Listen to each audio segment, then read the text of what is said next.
I've failed so many times the last 3 years that I've lived here, and so like and I've learned man, if I went to college, wouldn't have half of the knowledge that I have now because I would have went for something stupid and I would have wasted time. But instead, I put myself in a really uncomfortable position, moving 1,000 miles away from my family by myself.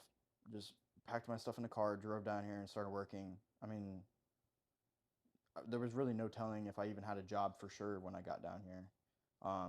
There was like a couple offers or different things I had options, but just put yourself in an uncomfortable position. Like that's when you live.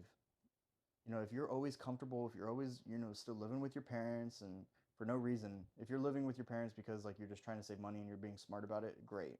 But if you're just living there because you just don't want to work and you just don't want to have to like step up as a man, you're not even a man yet. You're a boy.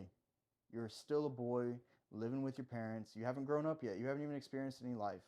So you got to do that. And it's stressful at first. It might be hard, but it's so good. You have to do it as a man. You have to do it.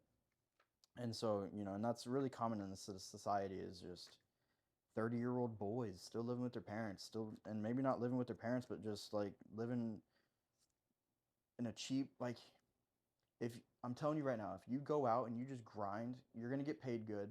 You're going to find a good paying job. You're going to be able to have a nice, house working for someone. You're going to be like, you can do it. But if you're just wanting to be mediocre, then go be mediocre, but don't expect a amazing wife or amazing family, amazing future. You can't expect that because you're sowing mediocre, so you're gonna reap mediocre. But if you're sowing like success, prosperity, you're working hard, you're doing everything, you're disciplined, you're gonna reap that. You're gonna reap the benefits of that. So it's just important to remember that.